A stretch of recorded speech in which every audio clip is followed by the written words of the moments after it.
In this video, I am going to explain how neural networks can extract information from visual imagery.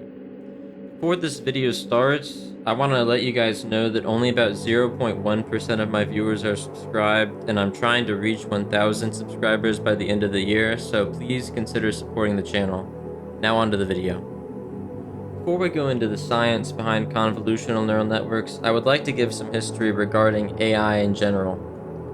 Prior to 2012, neural networks used for computer vision tasks such as image classification or segmentation used simple neural networks where each pixel on the screen served as an input into the neural network.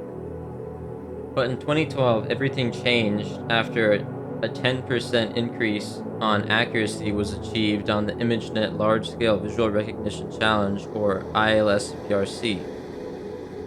The team, which consisted of Alex Krzyzewski and Ilya Sutskever, came up with an architecture known as the Convolutional Neural Network, or CNN, not to be confused with the news company.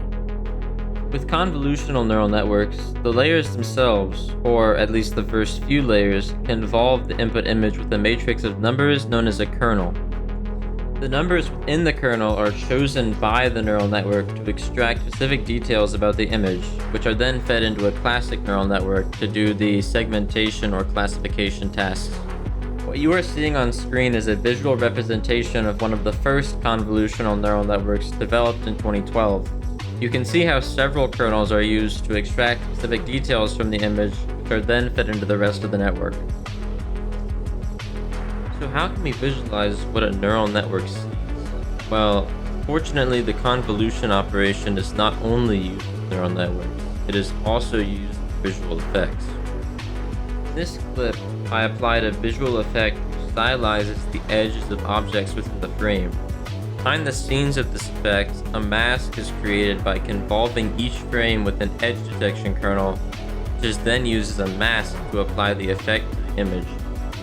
With this in mind, however, most convolutional kernels within neural networks are not edge detection kernels.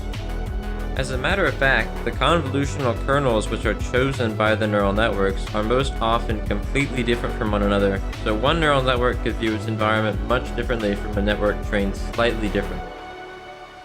To properly display the range of possible convolutional kernels which may be chosen by a neural network, I will show you a range of kernels that match a Gaussian distribution, which will give you the full picture of what neural networks truly see.